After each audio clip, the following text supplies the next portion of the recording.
ನಮಸ್ತೆ. ಭೂಲೋಕದ ಮಾನವರಿಗೆ ನಮಸ್ತೆ. ಜ್ಞಾನಿಗಳು, ವಿಜ್ಞಾನಿಗಳು, ಪರಮಹಂಸರು, ಯೋಗಿಗಳಿಗೆ,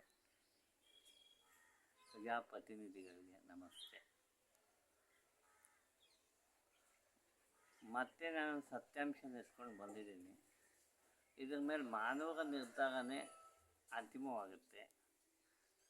ಮಾನವ ಸಂಕುಲ ಇರಬೇಕಾ ಬೇಡವಾ ಅನ್ನೋದ್ರ ಮೇಲೆ ಒಂದು ಸತ್ಯಾಂಶ ತಿಳಿಸಕ್ಕೆ ಬಂದಿದ್ದೀನಿ. ಮೊದಲಿಂದ ಎಲ್ಲ ತಿಳಿಸ್ಕೊಂಡು ಬಂದಿದ್ದೀನಿ, ಅದೇ ನಡೀತಾ ಇದೆ. ಈಗ ತಿಳಿಸುವಂಥ ವಿಚಾರ ಕೊನೆ ವಿಚಾರನೂ ಆಗಬಹುದು.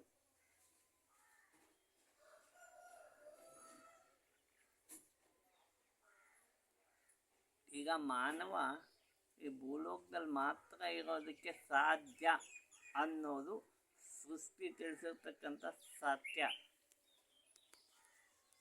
ಮಾನವ, the human beings must be stay in the earth itself. ಇಲ್ಲಿಂದ ಬೇರೆ ಕಡೆ ಹೋಗಿ ವಾಸ ಮಾಡ್ತೀವಿ, ಅಲ್ಲಿ ಇದು ಮಾಡ್ತೀವಿ, ಅದು ಮಾಡ್ತೀವಿ ಅಂತ ಹೇಳಿದ್ರೆ it will effects to the earth.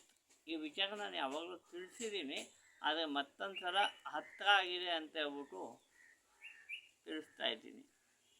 ಈ ವಿಜ್ಞಾನಿಗಳೇ ಆಗ್ಬೋದು, ಕುಬೇರೇ ಆಗ್ಬೋದು, ಸ್ಪೇಸ್ ರಿಸರ್ಚ್ ಮಾಡ್ತಾ ಇರ್ತಕ್ಕಂತಹ ವಿಜ್ಞಾನಿಗಳಿಗೆ ಅಥವಾ ಅದಕ್ಕೆ ಸಪೋರ್ಟ್ ಮಾಡ್ತಾ ಇರ್ತಕ್ಕಂತಹ ಕುಬೇರರಿಗೆ, ಪ್ರಜಾಪ್ರತಿನಿಧಿಗಳಿಗೆ ನಾನು ಮುನ್ನೆಚ್ಚರಿಕೆ ಗಂಟೆಯನ್ನು ಬಾರಿಸ್ತಾ ಇದ್ದೀನಿ.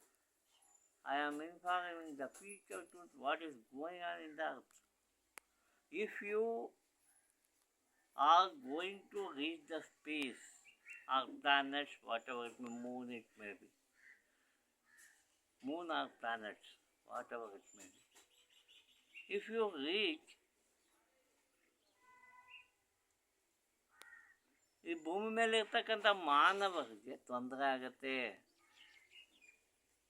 ತುಂಬ ತೊಂದರೆ ಆಗುತ್ತೆ. ಈ ವಿಚಾರ ಸಾಧಾರಣ ಮಾನವನಿಂದ ಹಿಡಿದು ವಿಜ್ಞಾನಿಗಳು ತನಕ, ಕುಬೇರ ತನಕ ತಿಳ್ಕೋಬೇಕಾಗಿರ್ತಕ್ಕಂಥ ಒಂದು ದೊಡ್ಡ ಸಮಾಚಾರ ಇದು. ತಿಳ್ಕೊಳ್ಳಿ. ನಾವೆಲ್ಲ ಚೆನ್ನಾಗಿರ್ಬೇಕು ಅಂತಂದರೆ ಇದಕ್ಕೆ ಪರಿಹಾರ ಆ ಕುಬೇರಗೆ ಮಾಡಬೇಕಾಗತ್ತೆ. ನಾವೇ ದೊಡ್ಡವರು ಅಂದ್ಕೊಂಡು ಅವ್ರಿಲ್ಲ, ಅವರು ಇರಲ್ಲ, ಇಲ್ಲಿ ಭೂಲೋಕನೇ.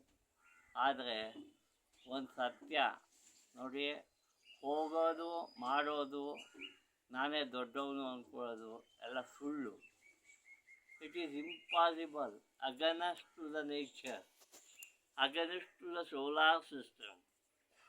What ever the human being are researching about the solar system, it is very dangerous to the earth and human beings. ನೀವೇ ನಿಮ್ಮ ತಲೆ ಮೇಲೆ ಬಡ್ಡೆ ಹಾಕ್ಕೊತಾ ಇದ್ದೀರಾ ಅಂತ ಅರ್ಥ. God bless you. ಬಿಟ್ಟುಬಿಡಿ, ಒಳ್ಳೆಯದಾಗುತ್ತೆ.